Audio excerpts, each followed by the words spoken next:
Awesome. Well, welcome everyone to DisNOG 2, our second quarterly DisNOG event. We have a number of presentations lined up for today. The theme is kind of going to be experience in the networking industry and lessons learned over time and different ways of thinking about things this time. We're going to start with Jonathan Kartes, talking about how to plan for a network outage. Alan Stuart is going to run through some examples of how not to run a maintenance window and some examples of how to. Darrel Manalang is then going to talk about applying lean manufacturing principles to networking based on Factorio. And then we'll talk a little bit about what's going on with DisNOG since DisNOG 1. And then we'll come and have a conversation following up in the DisNOG voice chat. Meanwhile, if you fill out the survey at the end of the event, you have a chance to win a JetBrains license for any one of their number of products. I'll be sending out free stickers to anybody in the US, or if you're international, the sticker's free. We'll figure out the shipping. So without further ado, let's go to Jonathan Kartes to talk about the network is down, fire drills. And John, I'm going to drop the share and let you pick it up. Thank you, Jason. All right. That should be good. So yeah, introduction aside, so my name is Jonathan Kartes. I work for Arista. I've been here just over a couple of years now, nothing crazy. Formerly have some experience working in operations service providers, so both telco and cable companies. And you can find me mostly here on the Discord channel, also on LinkedIn. I'm a little bit active there, nothing too crazy. But so today I'm here to talk about how your business or your company has drills for all sorts of different emergencies, right? We've got fire drills, we've got earthquake drills, you've got, in case of nuclear disaster, drop, cover, and hold on, because that's going to save us somehow. We have our in case of zombies kits in some places. And in a lot of corporations or businesses, we just don't really have a strong plan for our network, right? Which seems strange to me, and it's always seemed strange to me, because our companies are spending thousands, tens or hundreds of thousands of dollars in some cases to get crazy N+X redundancy via, maybe it's ECMP, and you've got some crazy 13, 14 way ECMP, or you've got load balancers all over the place, so that all of our data and our uptime is really strong. And while that's great, it doesn't account for what happens when things go wrong. So my suggestion to anyone who doesn't currently have it is to have a plan or build a plan.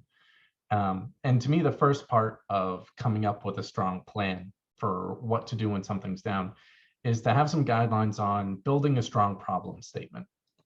Problem statements are how we quickly communicate what exactly is going wrong to any sort of third party, right? The network shouldn't just be down. Applications don't just fail. That's acceptable for a user to report to an applications team or to a network team.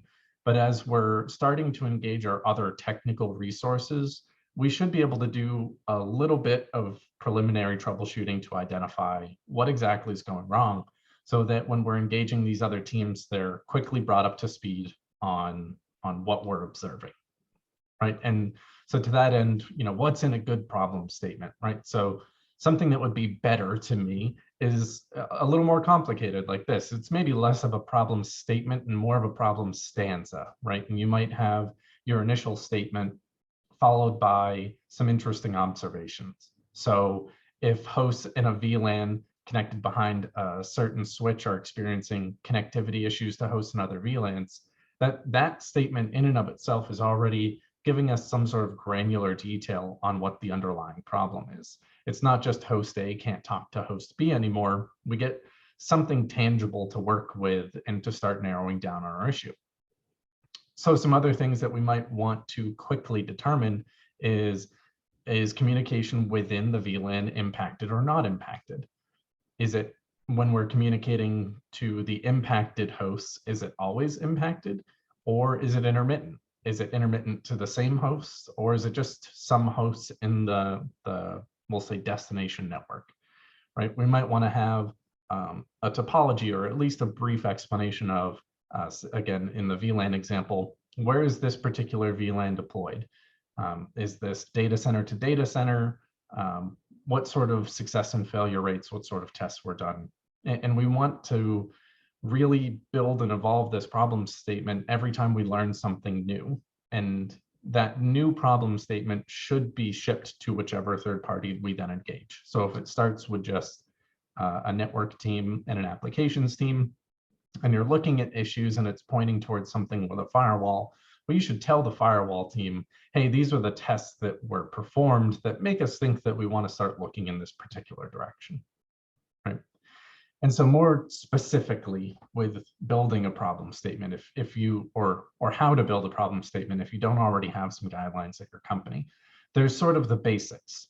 And this is the stuff that really anyone can do, right? What exactly is the problem? And this is where it's okay to start with a host is down, an application is down, or peering with someone's down, right?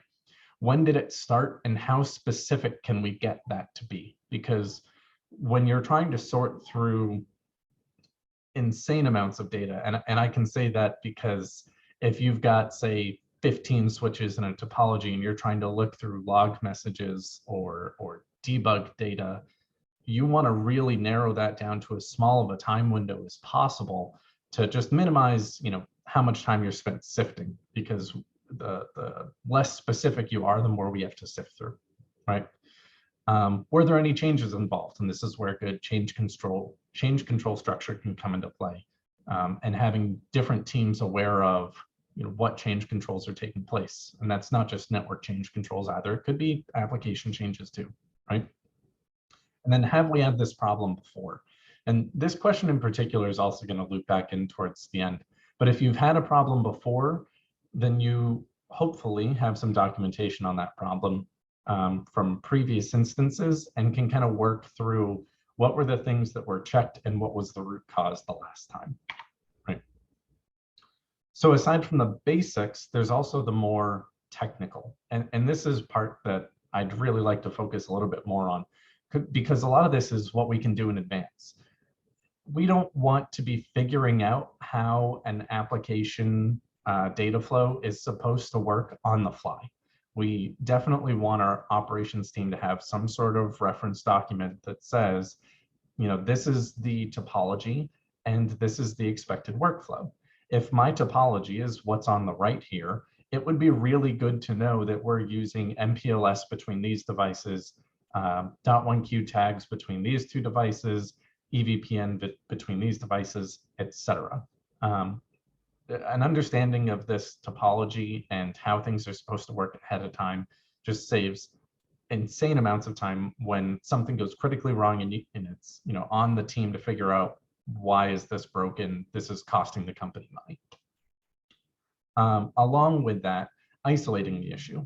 So ideally, when we're designing and deploying, particularly the deploying, we're going to have tests that we run while we're deploying some new application, data center, network, etc., that proof out that it's working. And so we want to make sure that those tests are also communicated to our operations team, so that when it's on them to figure out why something's not working, they know what sort of tests they can do and what those tests proof out piece by piece. And then who do we need to engage? If we find that there's an issue in a certain part of the network, we should be able to immediately determine, hey, this team's responsible for these devices, let's get them involved. Or if it's, TAC, get TAC involved, etc. right? And then when we're engaging people, going back to our problem statements, what information can we provide proactively? The better that problem statement is, the better they're going to get up to speed on the issue and can just get right into debugging whatever we're observing. So along the lines of debugging a problem, say you've hit sort of the end of your ability to troubleshoot and you need to engage that other team, we also want to know what sort of baseline data should be gathered, right? different devices and vendors are going to have different baselines. So it's important to have an understanding of if there's a potential issue with a switch, we're getting this tech support file, these process logs, traces, whatever, work with your vendor to figure out, what are the things that we need to be saving or getting as quickly as possible before those logs roll. And the same would be true for an application server or firewall, et cetera, right? Telemetry, if there's any sort of streaming telemetry, particularly if that telemetry also has an age, we want to make sure that we're getting things quickly. So we're minimizing the chances that important information is rolled out of our systems. Process logs, traces, et cetera. In my case, I'm a big fan of using aliases to get the data. So you build a foundation of this is the stuff that's important for debugging a particular device. Let's create an alias that just goes, runs all the commands, and then drops them to an individual or group of log files or .gz file, whatever works best. And now you have a really quick way to gather all of the relevant information as quickly as possible. And then along with that, when we're experiencing some sort of issue, it's really important to get at least a rough timeline of outage and troubleshooting steps. This is last on the list, not because it's not the most important. I understand that during a network down, keeping track of all of the little things can be a little bit tedious, but it's going to help us later on when we're trying to figure out how to prevent this or what did we learn. And that takes us into what comes after our resolution, right? So ideally, after all the data has been analyzed, we find the root cause of our problem, we get it fixed, fantastic. But there's still more work that should be done, right?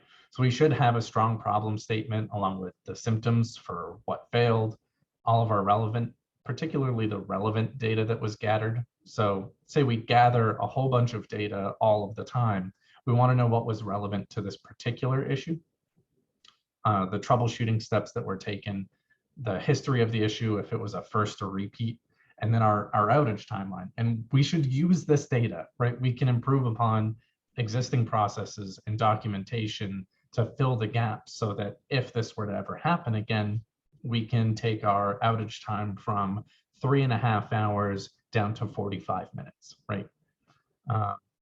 And then how can we avoid the issue in the future, right? Particularly for any major like network critical problems where stuff was completely down and it wasn't just a loss of redundancy or major impacting events. We want to know how can we avoid it in the future, and this data can help us answer those questions.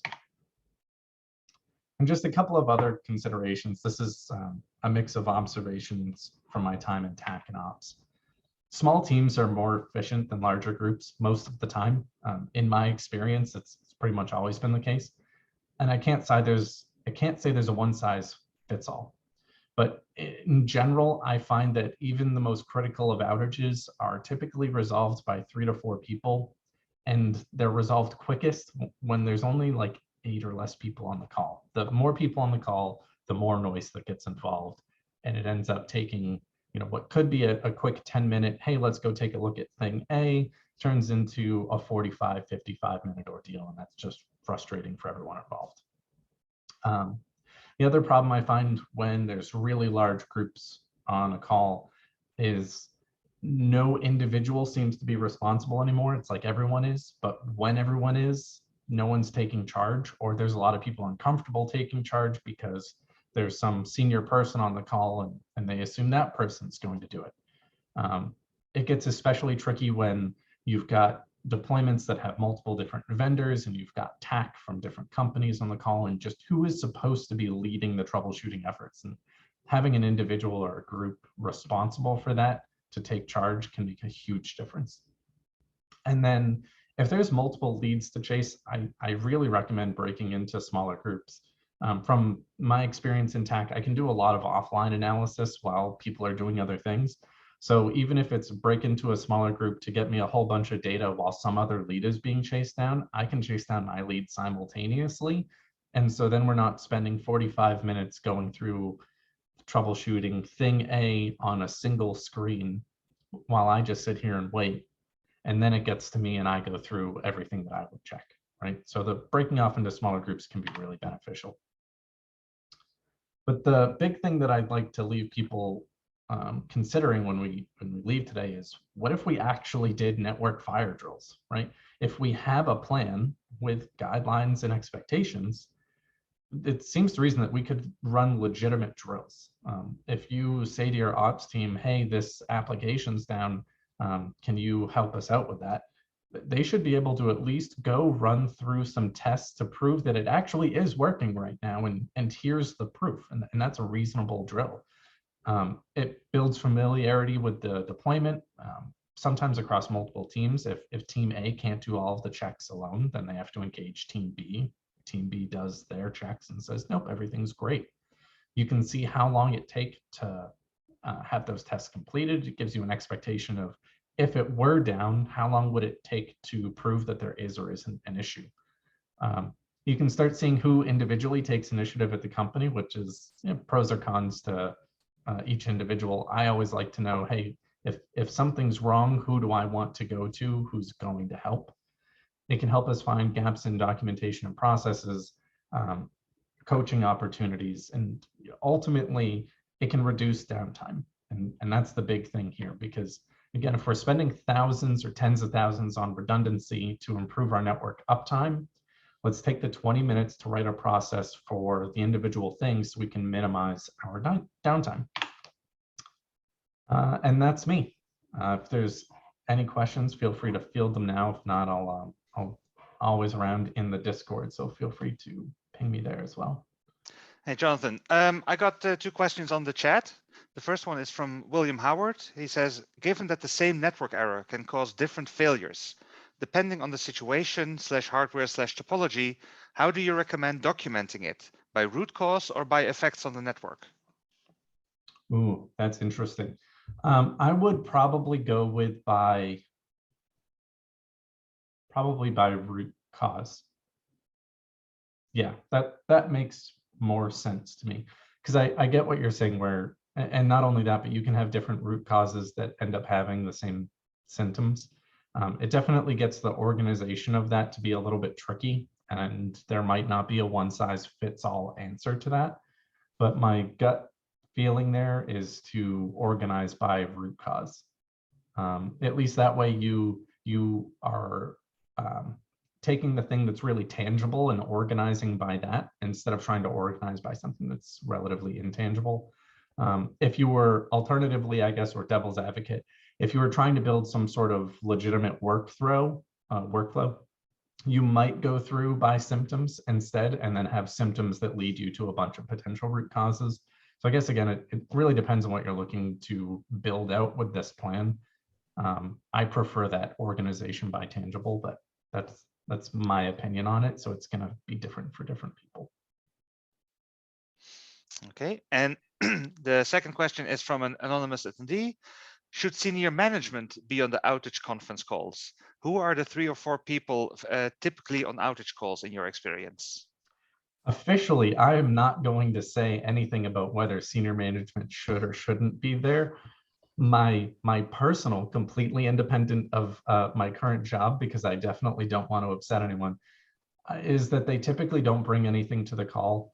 Sometimes more questions, and while the questions can be very good questions, they're things that can usually be asked after the fact.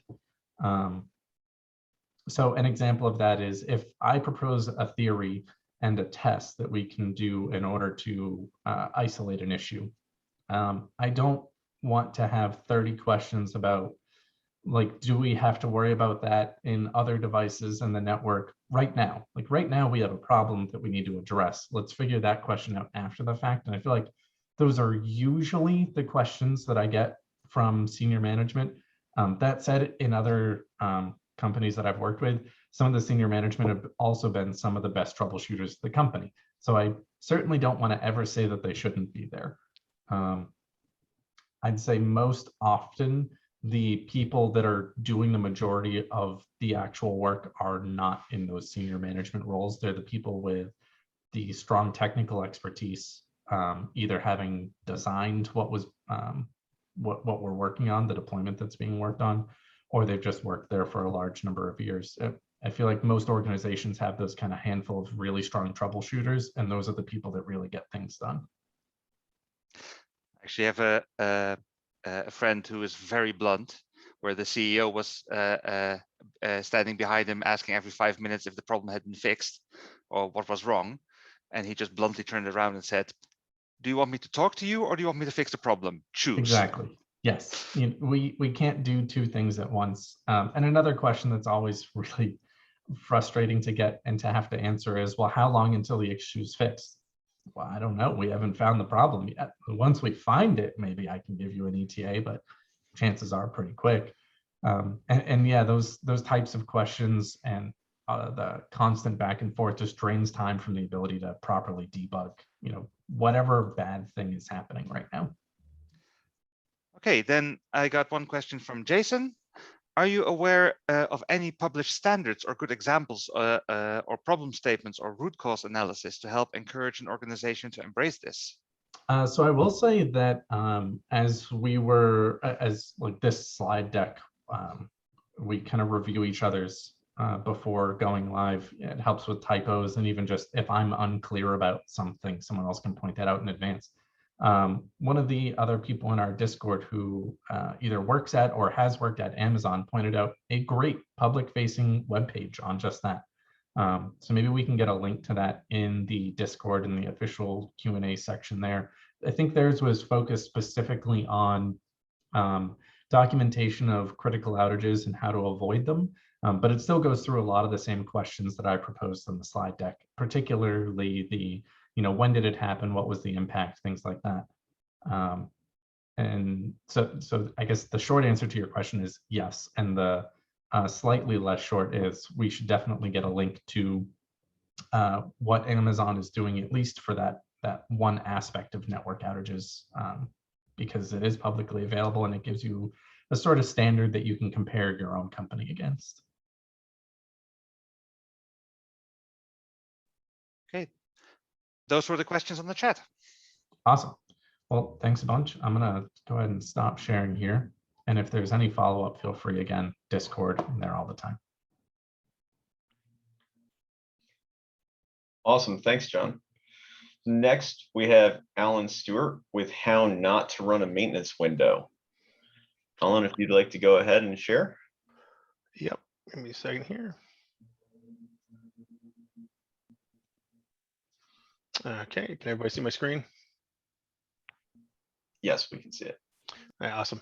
So my name is Alan Stewart, and this presentation we're going to be discussing a lot of the ways you should or should not run a maintenance window. So I am a senior solutions consultant with Juniper Networks, and below you can have my various my Discord handle, my Twitter, LinkedIn, and my GitHub. And feel free to reach out to me on any of those if you have any questions or just want to chat, whatnot. Without further ado, maintenance windows. What are they? A maintenance window is a designated time period during which changes are made to a network, often viewed as a necessary evil. Nobody likes getting up in the middle of the night to go ahead and work. Generally speaking, they take place in non-peak hours, and it can be as simple as a minor configuration change. It's turning up an interface, applying customer configuration, or very large changes such as onboarding new devices, swapping out devices, whatnot. And these often require coordination between multiple departments, where you'll have operations folks like a network operations center involved, as they would be monitoring these devices and they would see the changes you're making. You would have your ops network engineers making these changes, and generally architecture folks and planning folks involved who would also be making, designing the changes or orchestrating them. And generally they are planned in advance. There are, many companies and service providers will have emergency maintenance windows to isolate and correct faults in their network. And but generally those are unplanned events or almost outages. So moving forward, how to run a maintenance window. Hint, it's all about the preparation. The keys to success when successfully running a maintenance window, first off, you should have a rock solid standardized change process. And this is really important because this allows you to plan works in advance in a standardized fashion, in a repeatable fashion, and sets a baseline standard for your changes. And this process can encompass a lot of different things. How you schedule your changes, review the changes, and then how they're executed and planned. Your change should always be documented in a method of procedure or a standard of procedure. It's a great idea to do that. Firstly, that allows you to write out and document your change, what you're doing, the actions that are being taken within that.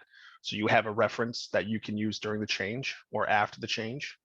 And also, if this is a change that it can be taken, if it's done regularly, you can reuse these MOPs, SOPs, plan of action, whatever you wish to call it, and you can update them and reuse them. And as part of that standardized change process, you should have regular change meetings. Getting into the habit of this is excellent because you'll generally have someone assigned to run the meeting, and they will aggregate all the folks, the involved stakeholders who are orchestrating these changes. And then you then review your changes in this meeting, the affected impact, the actions being done. If you have a written method of procedure or standard of procedure, you can then go through these changes in greater detail. And generally speaking, they will approve or deny your change request depending on other changes being made at the network or other events ongoing. Also, generally speaking, if you don't show up to a change meeting and you don't speak to your change, that's generally, you would by default deny that change. So it's a good practice to also involve your peers and to ensure that, if you cannot make the meeting or someone cannot make the meeting, someone is there to speak to the change your department is undertaking. Being able to assess the scope and of the impact and notify stakeholders and customers of potential outages is key. This is something that I feel a lot of companies struggle with. So being able to figure out, this number of subscribers connected to this router I'm working on will be impacted, notifying them, or notifying, account teams and or other, resources that are impacted by this. People generally don't have a way to figure this out. And whether this is, an automation problem or a, hands-on keyboard kind of issue, generally you should have that sorted out, or you should hopefully have a way to, pull inventory and figure out who's impacted by this and distribute that information throughout your organization and hopefully to your customers. Also key to a maintenance window is communication. And that is before the maintenance window, during it, and after. Before the maintenance window, having your standardized MOP SOP, your plan socialized, gone through the change review process, and making sure it's available so people can see it and understand what's happening. So there's transparency. That is very, very important. During the change, you want to make sure you're communicating what's happening to the state of the network as you're working on it. If anything unexpected happens, you have resources that you can speak to. And afterwards, sending an email at the end of your change saying you're done, or sending out a form email to your subscribers letting them know you're done, etc., is key, because you never want to have that ops people thinking that you're in an outage when in reality your change window ran over a little bit and you're still working on whatever change that you were in the process of. And also peer review your changes. When you write your MOP, your SOP, your plan of action, whatnot, give it to your coworkers and have them pull it apart, have them overview it. More eyeballs on a document, the better. They can correct typos. They might notice something you might have missed, or they might be able to add insight or help you optimize your change for the better. And finally, orchestrate spares if necessary. Many companies aren't aware of where they keep their spares or the state they are in, whatnot. If you are doing large impacting work where you're working on a device, make sure you have spares available, especially if it's in a very important role in your network. And that device going down would cause severe network degradation or an outage.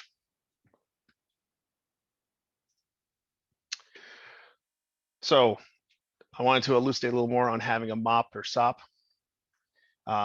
Having a method of procedure or standard procedure is also really useful because you can do things such as documenting your pre and post checks. So when you enter a maintenance window, the first thing you want to do is ascertain the state of the network and the device you're working on or devices you are working on. Because obviously at that point, you go ahead, you make your changes, and then you want to then validate the network state after the changes, either returning the network to its prior state or we're basically making sure it's in the intended state in the end with the new changes applied. Within your MOP, you should have fallback procedures. You know, not every change goes as planned. So if something goes haywire, have a way, an exit strategy, a way to roll back your changes and to return the network back to its default state before you touched it. If your change is big enough, if you're impacting enough devices, it's also a good idea to include disaster recovery steps if necessary. Also, test your MOP or your SOP. These days, you know, a lot of companies don't have lab environments, but with virtual network devices, you can test a lot of stuff. It's always a good idea to make sure that you validate configurations and commands that you run on devices before executing a maintenance window. And like I said before, have it peer reviewed. You know, you never want to copy and paste from a MOP and accidentally have a typo in the configuration that causes an outage, or you know, it causes a misconfiguration that then persists and might cause an undesirable network state. And then lastly, make sure to distribute your MOP and SOP to relevant parties. Transparency helps, and it's very useful when dealing with communicating with other departments about your change that you're doing. You can be like, oh, hey, if you reference this section on my MOP, all the details you need to know about what I'm doing are listed there. Or, and if you have any comments, you know, suggestions, please let me know, and they can give you feedback. So it's very useful. So moving on to some of my more favorite parts of maintenance windows, Murphy's Law. Anything that can go wrong will go wrong. And that is especially true if you do enough work on networks. Inevitably, eventually at some point you will have a change window where something goes wrong. It could be something very minor. It could be something catastrophic. But eventually Murphy will catch up to you and you will have that, that outage occur. So always have disaster recovery options in impacting work. Like I said before, this depends on the scope of the work. If you're installing configuration on a router, a minor snippet of config, like turning up an interface, probably don't need to have disaster recovery options documented in your MOP or SOP, but a fallback procedure would be a good thing to have. Make sure you're communicating your issues quickly and clearly. So when you're working on a device and something goes haywire, make sure that you're relaying this information quickly to ops people. And if something does go wrong, make sure you're in communication with your management, whatnot. If you need additional resources, spares moved, whatnot, that you're engaging a vendor or attack, you can have that done quickly. And you know, timing can be key. And finally, document everything. Log your console sessions, log your SSH sessions. If you're using automation in your maintenance window, preserve the automation logs. You know, if you're doing pre-post checks in a manual fashion, copy the outputs into a buffer somewhere, whether it's you're running Notepad++ or you're doing it in a more fancy way using JSnappy or some other automation framework. Ensure that you have good copies of that data, because those will help you in the event that something goes wrong, and can help provide a layer of protection to yourself when the root cause analysis comes out. So now to the fun part, how not to run a maintenance window with examples. So these are some war stories, things I have witnessed in my time as a network engineer. And generally speaking, these are all based on real life events. So one of my favorite ones is we had a network engineer show up one morning for work after his maintenance window and was greeted by the rest of the staff with, "Good morning, you have an outage in progress." This was the change was a routine configuration change on a broadband network gateway, basically a large router terminating XDSL and PON connections. The change had been mishandled, and there had been invalid configuration placed in the device, and customers had been down since the change had started, and this was now 10 hours later. So calls were coming in to the support groups. They were getting antsy. Other network engineers had showed up for work and were like, "Whoa, there's smoke. Something's not right in the network." And we'd started to diagnose what the issue was. In the end, what went wrong was the planning department had sent over a standardized mop to do this configuration work, which included pre and post checks. Unfortunately, the engineer undertaking this work did not execute the pre and post checks, and he never actually validated the state of the device before the change and never validated the state of the device after the change. Because obviously it would have been very simple for him to go, "Oh, look, I'm missing 10,000 subscribers on this device. Something's wrong." On top of that, they never had validated the mop or the contents of the configuration within the mop, and it had come to find out the engineer had merely copied and pasted directly from the mop into the device without verifying that the configuration was correct. And there were typos. There had been some copy and pasting, and there were some copy paste errors in the configuration. And so this resulted in a 10-hour plus long outage. And once the root cause was figured out, and it was discerned that it was because of the changes he made, they were quickly rolled back, and services were restored.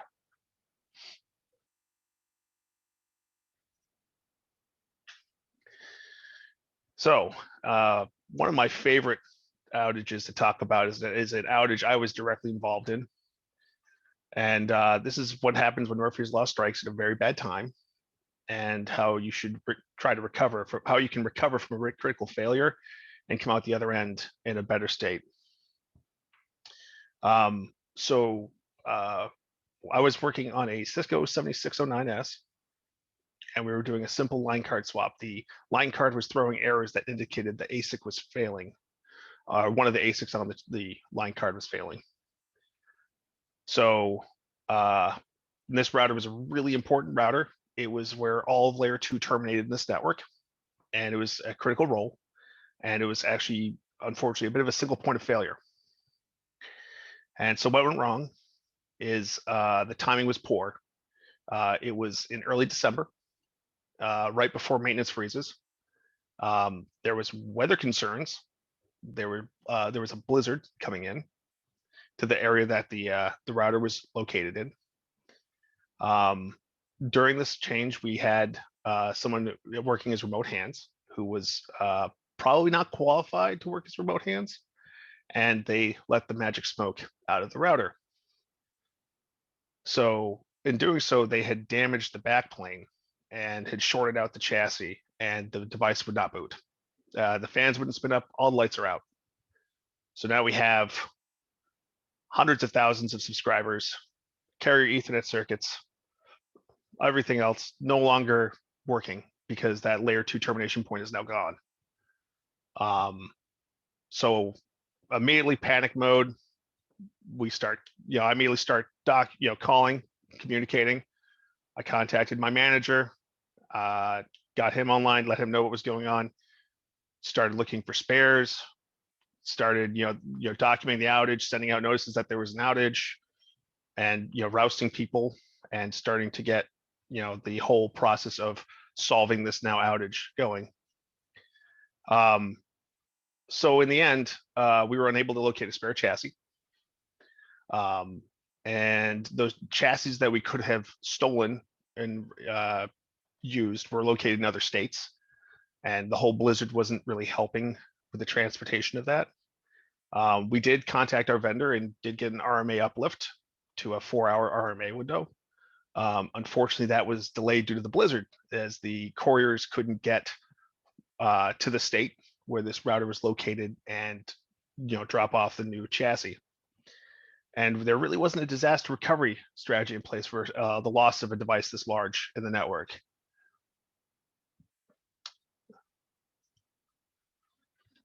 However, some things went right. We were lucky. There was a pre-staged router in that central office, and it was a very large, very capable router, capable of taking the place of that 7609.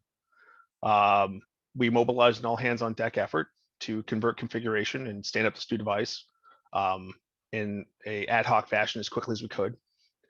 After approximately 12 hours, we had restored services to every customer. On a more personal note, it was not a resume generating event for me. And I may or may not have made the news with that particular outage. Generally, you don't want to make the news when you have your maintenance window go south.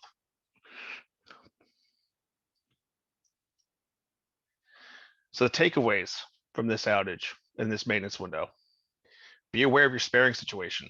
In this case, if we had known we had no spare chassis or where they were, it would have been quicker to locate and then move them. We had plenty of spare route processors, we had spare line cards, we had spare power supplies, but we couldn't find a chassis. Be cognizant of the timing of your maintenance window. And some of this will fall under, your change management policies. Don't have conflicting maintenance windows when working in a network. Don't, be aware of like the time of year, and sometimes even the weather can impact your maintenance window. Because in this particular case, we couldn't get spares on site due to a blizzard. Have a disaster recovery plan in place. If you're working on a large enough piece of equipment that's important enough, you should have a disaster recovery plan. Also, don't let unqualified personnel work on your equipment. The whole outage would never have occurred, or might have been alleviated if we'd had someone who was familiar with that particular platform and or the actions we were taking that night. And lastly, very key, remain calm and just continue to work through issues. If you panic and you stop working towards resolving the issues, that's how that non-RGE turns into an RGE event.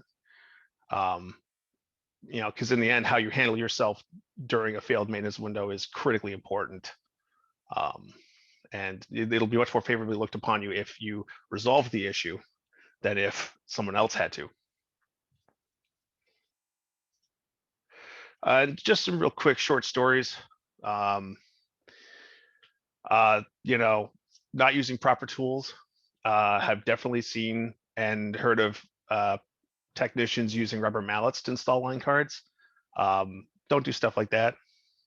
If the line card is bent and doesn't fit in the chassis, don't force it. That's also a great way to let out the magic smoke. Make sure you have the tools for the job. Ensure you have the proper SFPs for your change or the correct mediums. Test your line cards if you can. Test your route processors before you install them if you can. There's a lot you can do when you have the proper tools and equipment validated and on site.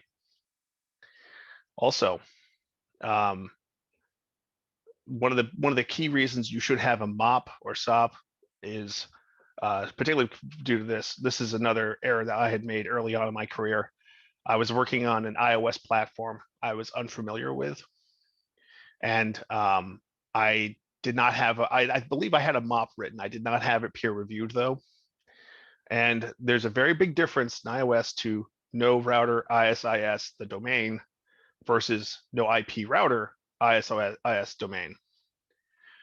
One of those commands would remove an interface from ISIS. The other command, when applied at an interface level, is invalid, but iOS very helpfully will go, oh, that's supposed to be applied at the global level, and then deletes ISIS from your box, which is not was not the point of the maintenance window. And so once again, caused a outage scenario. And which was really followed by me realizing what I had done. However, I had done pre-post state validation of the device. I had backup copies of the configuration. I then just immediately rolled back the changes I made, had the device brought back into service, and at that point, canceled the remainder of the maintenance window, documented what happened, sent out emails explaining what had happened during the change, and took it as a learning opportunity. So, that's why having a MOP, having standards is so key and so important when performing maintenance windows. So you avoid issues specifically like that. And with that, that is the end of my talk. If you have any questions, obviously love to hear them, and maybe trade some war stories about terrible maintenance windows. Otherwise, you can find me there on the Discord server or Twitter, GitHub, or LinkedIn.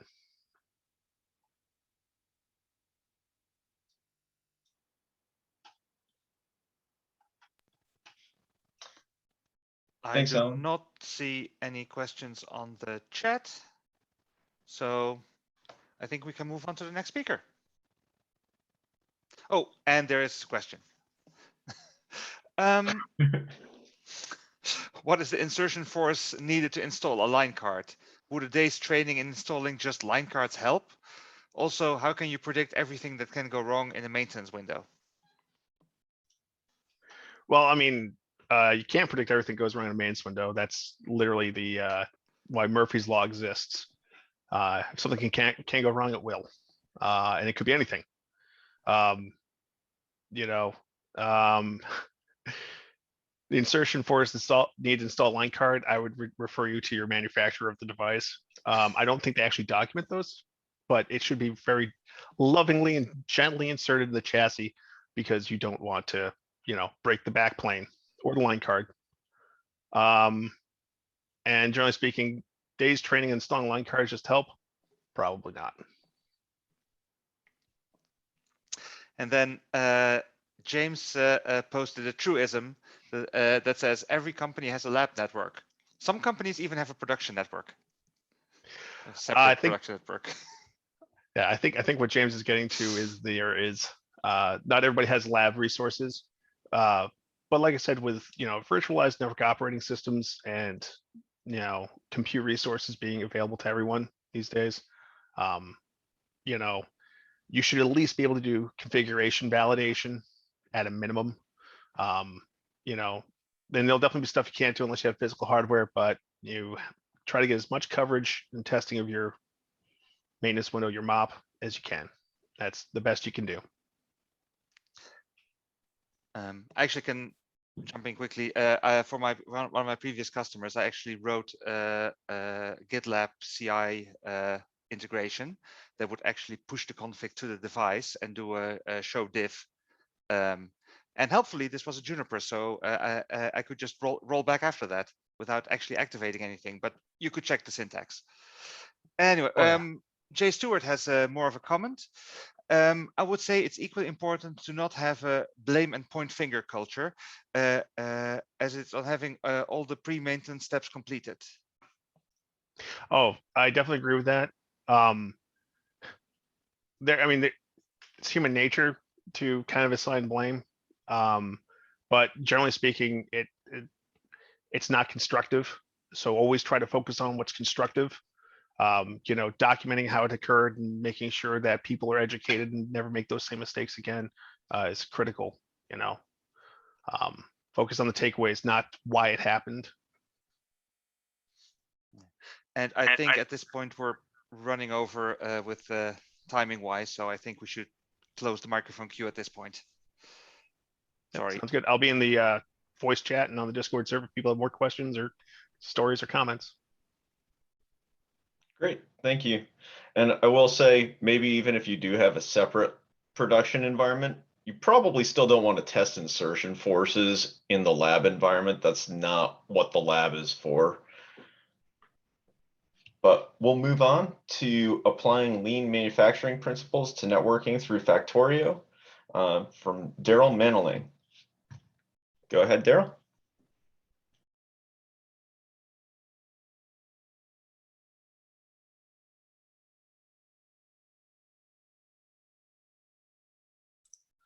All right, everyone able to see that fine, or you able to see that fine? Yes, we can see it. Cool. All right, so yeah, thanks for introducing me. I'm Darrel Manalang. I'm a network engineer and a co-founder over at e-Mayhem. And you know, afterwards, if you have any questions, you know, feel free to hit me up on Discord or connect with me on LinkedIn. And my objectives that I kind of want to shoot for today, my goals was to spark interest in learning from lean manufacturing and just show like how we as a profession in networking can learn from manufacturing, and then also provide a glimpse of my DevOps journey and how I learned, and you know, give, if others want to learn as well, you know, that I can hopefully give them a leg up, because a lot of things I learned I had to stumble through and just kind of happen upon a lot of this knowledge. And also I wanted to provide some actionable tips, something you guys can take away regardless of your personal skill level or where your organization is at on their tech stack. Whether you know you're still doing your physical to virtual migration, or you know you already have containers and you know you're living in the future. And then also I wanted to provide some tips to demonstrate the value of learning from lean. And this is really just the tip of the iceberg. I've learned a lot more than I can squeeze into a presentation, but you know, just really just give you a taste just to see what you can learn. So to start, you know, I want to kind of explain why I learned from manufacturing. It seems kind of weird out of context. So just to start, you know, originally, one of my earlier jobs, I was a junior network engineer. We're working for a large startup, and it was pretty Wild West over there. With super fast paced. We're turning up at least 2 sites per month. Sometimes like one time we did 4 in the same week. And it seemed like the SOP for that was to tell us on Thursday after lunch that, hey, we have a site that we stood up. You've never heard of the site before, but it's online, it's powered on. I got a console cable. How soon can you have this up? Because it needs to be up by Monday. And I'm like, crap, I'm not ready to do this. And you know, there was a lot of talented engineers on the team, and you know, they were able to pull that off, and that was pretty routine for them. But me personally, you know, I wasn't at the point in the career where I could by hand configure an entire site that quickly, and it was a struggle, a lot of long nights for me. And you know, being on call, it was really rough. There's a 4-man rotation, so you know, half the time I was either on call or backup on call. Lost a lot of sleep, and you know, since we're all doing these sites very manually, each site was kind of unique, so troubleshooting that took a lot more work too. So overall, it just wasn't working out for me. I was looking for like a better way to do this than, you know, the way I'm doing it now. So I stumbled on the Phoenix project. That kind of gave me an introduction to DevOps, and I was hoping that was the answer. Unfortunately, it really wasn't working out for me. It seemed like DevOps was more focused on developers and system administrators, and them working together to push out software and code. And it didn't really have a lot of applicable things that I could use in networking. Like there were some things, but just a lot of it was more focused on the developers and the sysadmins. And when I tried to apply these principles, you know, it didn't really work out because one, we lacked the resources to dig ourselves out of the hole, because you know, we're just so drowning in our own operations. And we didn't like, they have like this concept, you know, with their containers of separate like dev, test, and prod environments. And I saw someone mention it earlier, you know, not everyone has a separate production network, but everyone has a lab network, you know. And then people were saying, oh, maybe you can do automation, that's going to help you increase your capabilities, what you can do. So I looked into that, and the place I was at, we had Brocade switches, which weren't very popular, and the automation for them wasn't really built out. I mean, we didn't have any APIs. It's just, you know, no agents I could install on there, and a very black box. And even the Napalm libraries for Brocade were not really built out and barely supported. And I wasn't really good at Python, so that route didn't really work out for me. And automating was just a lot harder because we had a lot of non-standard environments. So you know, overall, just DevOps didn't seem like the solution for me. I even went to DevOps days and try to see if maybe people over there had the answer for me, but it seemed like they're living in a different like age of technology. I went to one breakout meeting, and we're talking about, you know, how do we monitor these things? And they're complaining that they have way too much information. They're just getting all this data from telemetry and through APIs. And I felt they're like in the space age, where I'm over here like carving my MIBs into the stone of SNMP and just trying to coax the data out of my routers.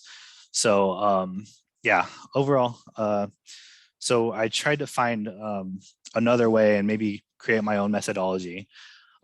So I stumbled upon Toyota Way, which I found out was kind of the root of DevOps and where everything came from, just to kind of show. And this isn't like a direct, you know, everyone looked at the one before, but you know, they definitely influenced a lot of the learnings from each one. So the Toyota Way was just kind of the principles on how Toyota runs their business. And from that, the practical application of that was the production system. And that's just how they do specific manufacturing processes and how they, like the workflows they go through to create good parts and create quality. And that inspired a lot of manufacturers to kind of emulate that. And that became like the lean manufacturing movement. And then afterwards, the same thing kind of happened with developers. You know, they saw certain groups that were performing way better than others. And, you know, some groups, they're following teachings from lean manufacturing. We'll just do lean development, you know, and a lot of that's, they call it lean, is you're cutting the fat, you know, and really just focusing on all your movement is just providing value. And then DevOps learned a lot from Agile and Lean.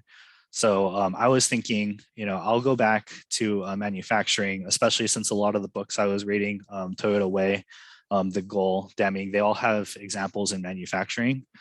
So I thought maybe let's go back to lean manufacturing, see what they're teaching, and maybe I can tweak those principles that they're giving me and apply that into networking. But the problem for me was it just didn't really make sense, because a lot of the applications and examples are in manufacturing, and it just really, like, it didn't translate well. So in comes Factorio. Factorio is a manufacturing automation game. It's the whole game, you're trying to basically, the end goal is to launch a rocket, and you're doing all these dependent events to get there. So you're mining resources, turning them into finished goods, and researching technologies, and you're doing these in various subtrees to eventually launch a rocket. Just to give you some background if you haven't played this game. And what's interesting about this game is it's extremely popular among engineers. I put a Reddit thread in here just to show, like, people commenting on what, like, why they like it or the different professions they're from. I found, like, and you'll find a bunch of threads like this.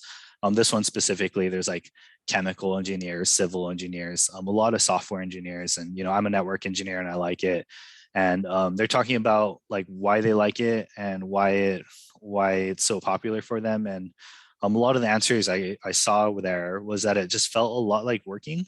And like it was all the fun parts, but none of the negative parts. So, you know, the way you solve problems, the way you look for issues, the way you like just work through that, it just feels a lot like you're working. So, and you know, it's really great because you don't have to deal with management in that game. So it's really easy to get caught up and just, you know, get in that feedback loop of finding a problem, fixing a problem, finding a problem, fixing a problem. It's really fun. I tried, I thought maybe, you know, because it feels like manufacturing or because it feels like networking and it is about manufacturing, maybe I can apply lean manufacturing to Factorio and then internalize like why we do those things and how it helps me, and then bring that back into networking. I did that and it worked out pretty well for me. So I want to just kind of walk you through a couple examples of that.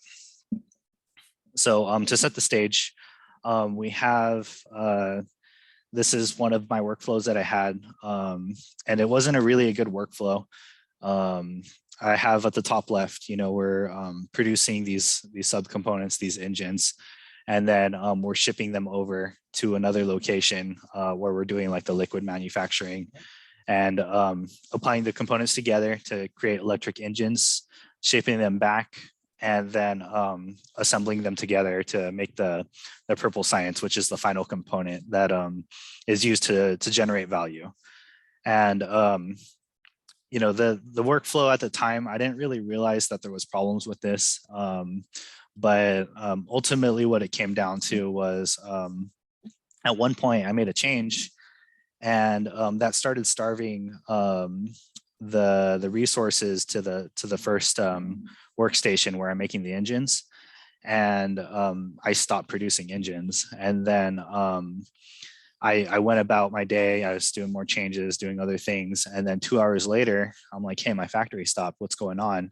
And I looked, and I'm not getting any purple science. So I traced it backwards, and 15 minutes later, I found out that change I made 2 hours ago was the source of that problem. And all these inventories and that were just piling up between the trains, and how I was doing things just really like created that situation and caused me to have to spend more time fixing the issue than it would have if I had known about it right away.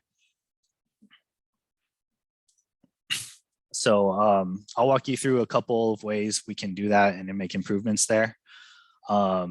We can reduce the batch size and the work in progress, or WIP. And that'll lead to faster lead times, tie up less value in the system so that you can provide value a lot sooner, and then provide lower latency between the change and the result. And reducing your inventory does have some drawbacks. It's not something you can do for free. It's very disruptive, and because it does reveal issues that were hidden by the inventory levels, and it makes your system a lot less forgiving. And I didn't really believe these at the time when I was reading about it in Toyota, and they're like telling me to do this, but I figured, let's give it a shot, and I'll apply it to Factorio and see where it takes me. So the first one I'll talk about, just because it's my favorite, is the and-on cord from Toyota. So this is what they do to mitigate the downsides of having like a lower inventory. It looks like a rope that goes along the production line, and you can pull it, and then that'll trigger a signal, and it stops your production line. So when that happens, usually a lead, or like everyone will come over and they'll investigate the issue and figure out what happened. Why was there an issue? We're producing defective products, or we're not making them fast enough anymore. Like, what's going on? And then they once they resolve the issue, then they go back to their regular operations. And it seems like stopping production is something we just don't want to do, but it was actually very encouraged because every time they do it, they're learning something, and the system gets a little bit stronger, and the system gets a little bit more streamlined. So there was even a point where on average, they're doing maybe 600 and on cord pulls a day. And upper management saw that it started dropping down and they're doing only 400. And that was like a big cause for concern, because now we're learning 200 less times a day. Like we're no longer making progress. And so they saw that as an issue, and they felt they had to do something about it. And the way you control that is by lowering or increasing your inventory. So to take this back to networking, I thought about it and I was like, okay, what is my end on cord? And what is my indicator that I need to stop production and figure out like what happened and how to improve the system? And that felt a lot like an alert. If you're into DevOps and you do like the blameless postmortems, or the after action report, where basically you follow that same workflow, identify the issue, work together on the outage, and then hopefully afterwards, once it's fixed, you were like, okay, how can we avoid this again? And then you build it a little bit stronger next time.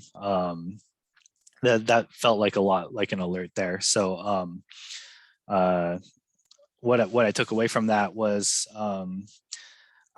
sometimes you need to decrease your inventory levels or decrease your alerting sensitivity, which seems very counterintuitive. But if you have too many, then you can't get any planned work done. It's getting in the way of your projects, and you can't do what you're shooting to do. You're just too busy, doing what your alerting system tells you to do, and that's not really working out. And then also, the worst case scenario is you get alert fatigue and you start ignoring your alerts altogether. It's common if there's something that's too noisy, we're just gonna set a filter rule on Outlook so that it goes to another box and you just ignore it. You can review it later, or you just stop listening to your emails, or it stops becoming an alert. It's just like this is spam. And that's a problem too. At that point you don't really have an alerting system anymore. And the ways to fix that, in networking, we can decrease the thresholds on our alerts.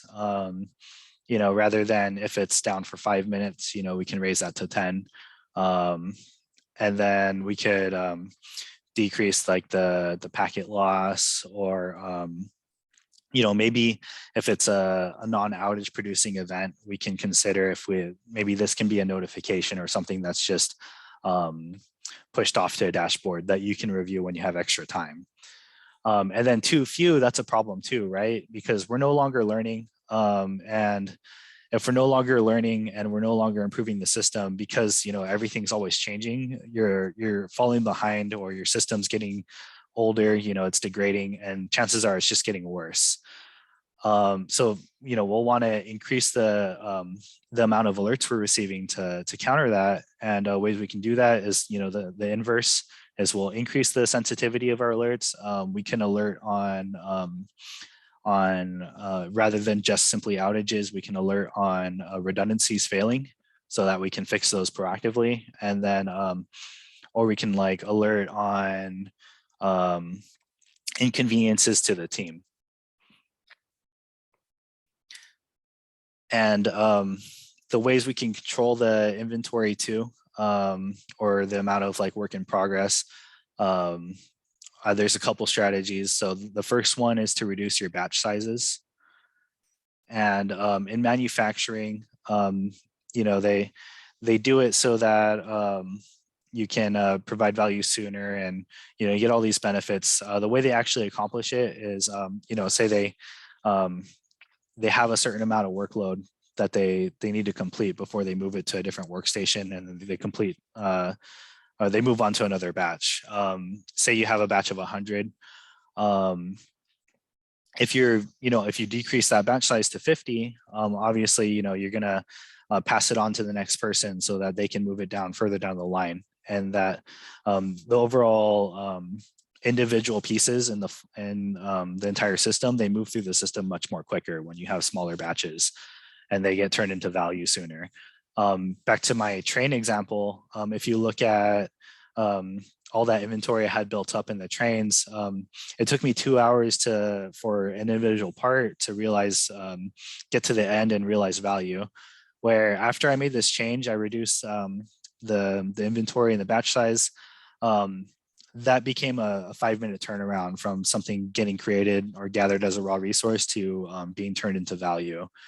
That was a good thing too, because I'm able to change tasks more quickly. You know, in Toyota, you can switch on to the different thing, or if you need to stop what you're doing, it's less disruptive.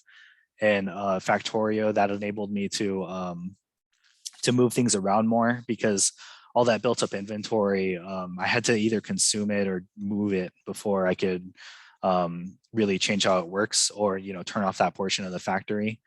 And then the defects are detected sooner. So in manufacturing, you know, maybe you don't realize that it's an issue until it gets further down the production line, where, you know, in Factorio, you know, I would see it sooner if the entire factory stopped sooner, you know. And then applying this to networking, I thought, okay, how can I reduce my batch size? And the one case where I really got to do this, I had a client where they just have static routes everywhere. That's how they did everything. If they needed to fail over, they would just adjust the cost of their static routes. And instead of, you know, my original plan was, okay, let's, you know, Friday night, schedule an outage window. You know, guys, there's going to be no internet. I'm going to take out all the static routes, pop in the BGP, and, you know, I'll let everyone know when it's going to be done. You know, we'll schedule it for a couple hours. And it was hard to get a change window because, you know, when you ask people, hey, when's a good time to take down the network? They're like, how about never?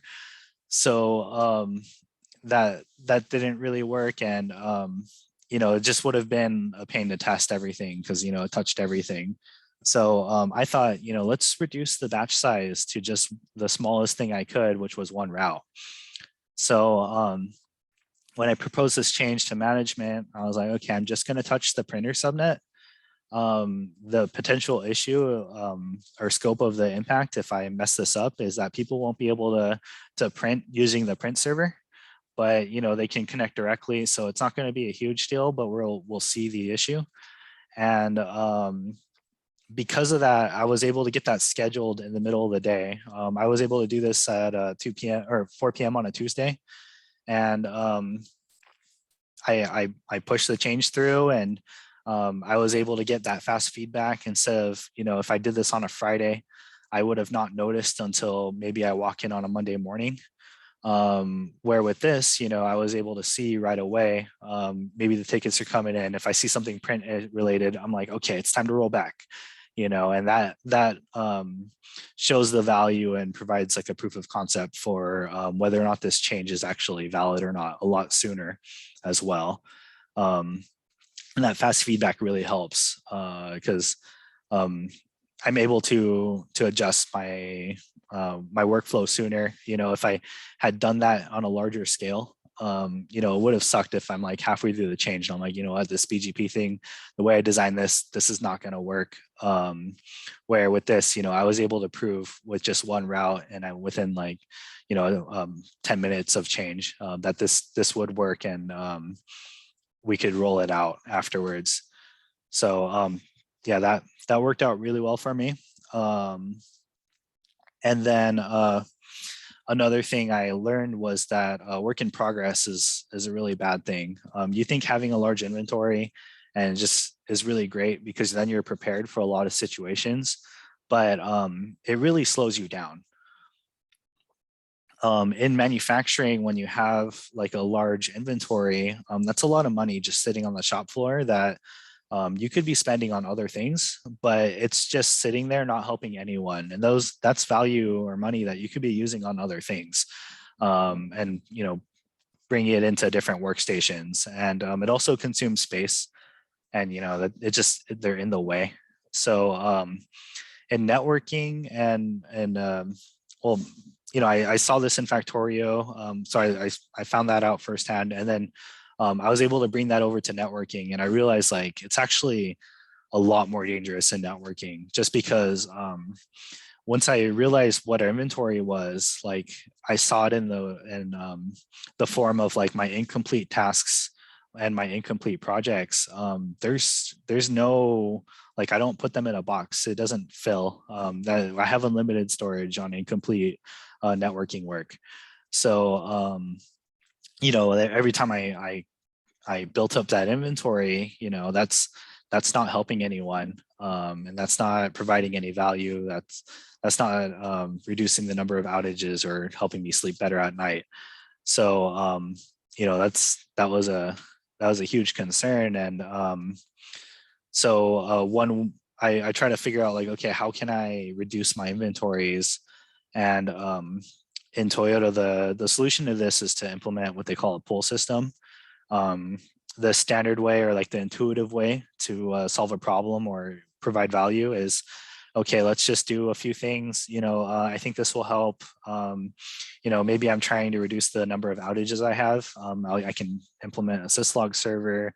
I could do, you know, maybe put in a couple more uplinks here. You know, I could tweak this, and you know, you're hoping that somewhere along the lines at the end, your value is being realized and it's helping you get closer to where you want to be. Where on a pull system, in manufacturing, what they do is you have a production line, and at the end, you know, the cars, for like if they're producing cars, for example, those are being produced. And as they spend their inventory to make a car, a request goes upstream to the preceding workstation, and then they realize, okay, we need to replenish this guy's inventory so that they can continue building cars. Let me work so that they can do that. And then that causes a chain reaction all the way up to the front where the raw resources are being taken.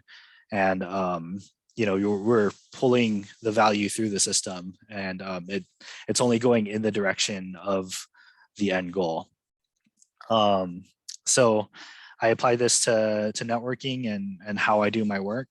The way I did this, an example, like I was looking for how can I reduce the number of outages? So I figured, okay, let's identify the major cause of my outage. And then from there, I had to build out like the value stream, kind of like the factory line of, you know, what's everything that I need to do to make this happen. So I started with, you know, this client, they only had a single internet connection. I had to, you know, get the secondary internet connection up, and I had to do like a default route failover between the internet connections, and then I had to do the site-to-site failover between the separate IPsec tunnels that I'll need to set up so that they can fail over site-to-site as well. And then that was a really helpful tool, because now that I see the end-to-end, I know that every step I'm taking is actually taking me closer to where I want to be, and that's, you know, setting that up and reducing the total number of outages. And you know, you could build out a lot of these to run in parallel, but ideally you want to do as few things as possible so that you know, you can complete them more quickly, because, you know, they don't provide any value until they're done. So yeah, these are just a few examples of what I learned from Lean, and they don't only just apply to networking, but, you know, it's helped me grow a lot as far as being a manager, and even just seeing my part or my team's part in a larger machine, and just providing value in an entire system. So yeah, that's everything. I hope you guys learned a few things, and I hope you guys enjoyed it. Thanks for listening. Okay, I have a few questions on the chat. The first one from Mayhem.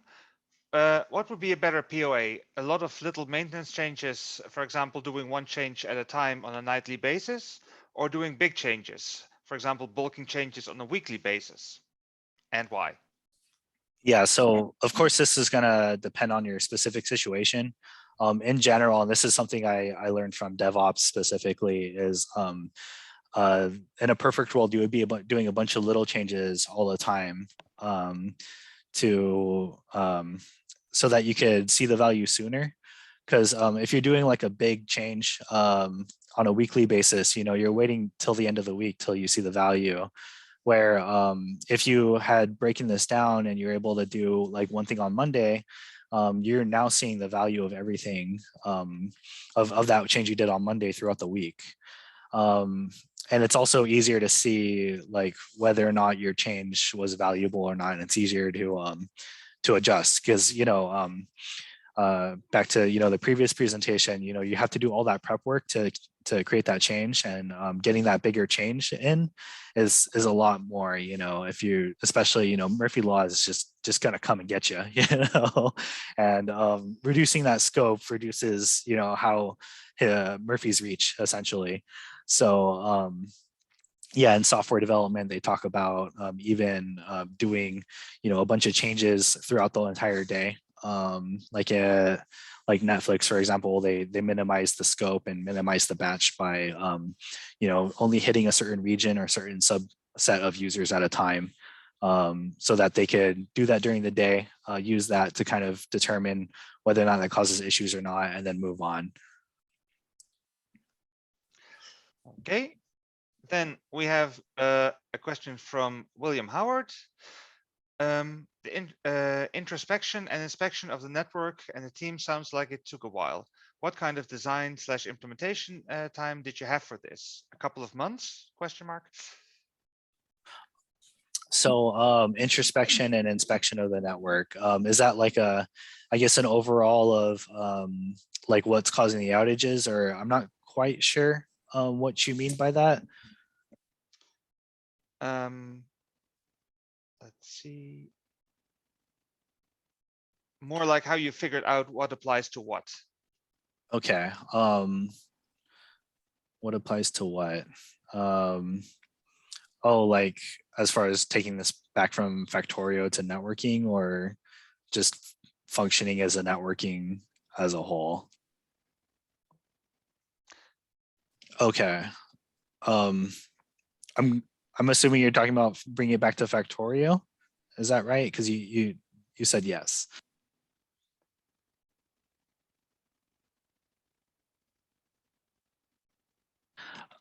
But yeah, assuming that's that, this whole like journey I've gone through, it's something I've been working on for a while. I still try to play Factorio on average like once every quarter is my goal, and just do a complete playthrough, just because every time I play it, it brings back, I always take something back to it, back from it.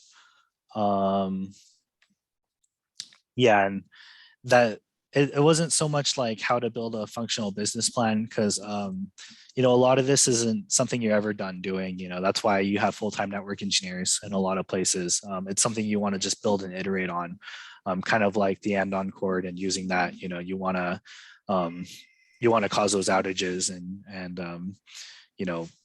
learn on the go and figure out what's going to have the most impact. I hope that kind of answered your question.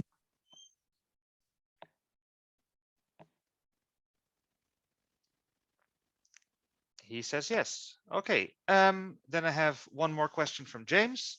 What sort of metrics do you monitor as your end-on chord? What have you added or removed to increase or decrease the alert rate? So I don't have like a hard science for this, because taking it back to the pull system, I could be, spending all this time doing this meta-analysis on my alerting. But ultimately, I just needed to focus on, what I needed to do to provide value.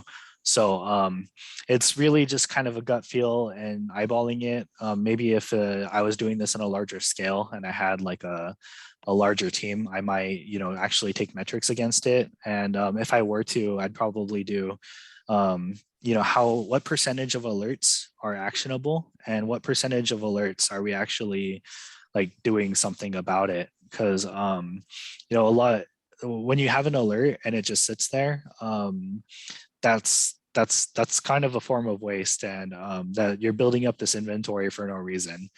And then another metric I look at is how many active actionable alerts do we have? Because you know, I am the goal I kind of shoot towards and then have to adjust afterwards is, you know, as an engineer, I need to basically my goal is to, if I have like say a SolarWinds dashboard with a bunch of alerts, each alert should be actionable, and I should be working to clear that entire board of alerts. So if it's too many and it's overwhelming and I don't feel like I can work through those, then that's my indicator that I need to bring it down. And then if I don't have anything to do, you know, that's an indicator I need to create more alerts. Okay, then I have one more question from Jason. With regard to the dangers of work in progress, in manufacturing, the pull system works because manufacturing is often done in serial. With networking, so much is typically done in parallel. How do you manage parallel work streams so that the pull mechanism works for you? Yeah, so this kind of goes to project planning and project management. I only know this just because I've done some amateur project networking as part of running my own business, but a lot of it is just determining what can be run in parallel and what can be done. But the concept still stays the same rather than it being a straight line. Because even if you look at a car, you know, there's different subcomponents that can be built in parallel as well, right? So the concept still stays the same. You just need to make sure that you're doing those subcomponents that are related towards that end goal, and that you're not taking steps towards a direction you don't necessarily need to do. Okay, and that was the queue of questions. Awesome. Thank you, Darrel. Yeah, thank you.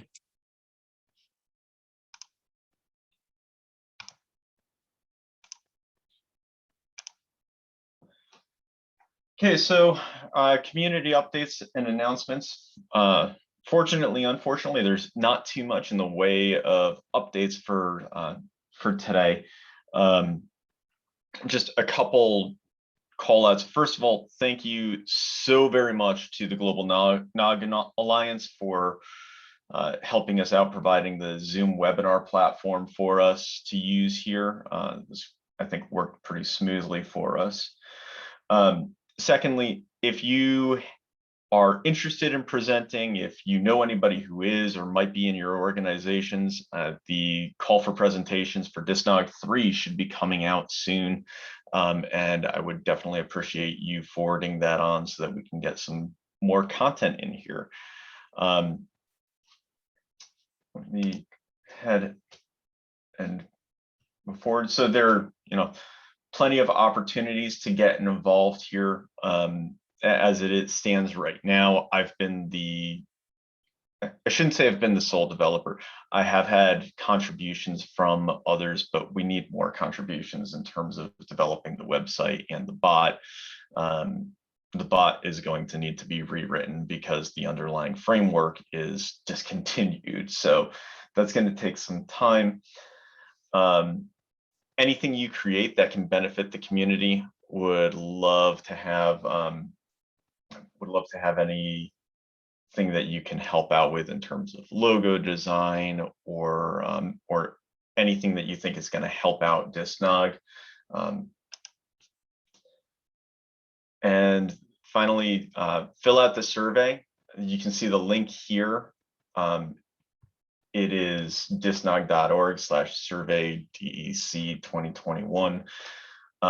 That'll be up for the next few hours. If you can fill that out, that's where you'll enter for an opportunity to win a free JetBrains license, as well as if you'd like stickers shipped to you, we'll do that as well. And finally, we'll be available in the voice chat on DisNOG for anybody who's available and wants to hang out and talk through anything in the presentations or any other concepts that they have. So thank you very much for joining and have a great day.